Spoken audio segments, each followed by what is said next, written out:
अब्दुल्ला शफीक ने T20 cricket में हैरान कर दिया। खुशकिस्मत हूं शाहीन का सामना नहीं करना पड़ता। अब्दुल्ला शफीक को टेस्ट मैचों का बैट्समैन समझा जाता है।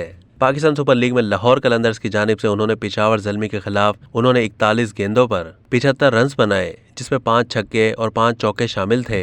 फिर इस्लामाबाद यूनाइटेड के खिलाफ एक और उम्दा इनिंग्स खेलते हुए 24 गेंदों पर 2 छक्कों और 4 चौकों की मदद से 45 रन स्कोर करके सबको हैरान कर दिया। कबल अज़ीम प्रेस कॉन्फ्रेंस में उन्होंने कहा है कि कोई भी batter fast bowler Shaheen Afridi का मुकाबला नहीं करना चाहता।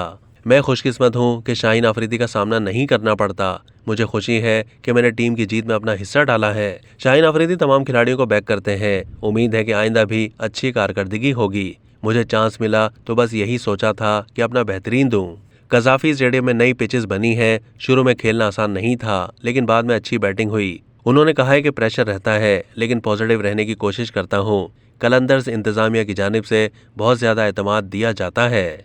अब तक के लिए इतना ही। मजीद मालूमात के लिए डेली जंग के YouTube चैनल को सब्सक्राइब कीजिए।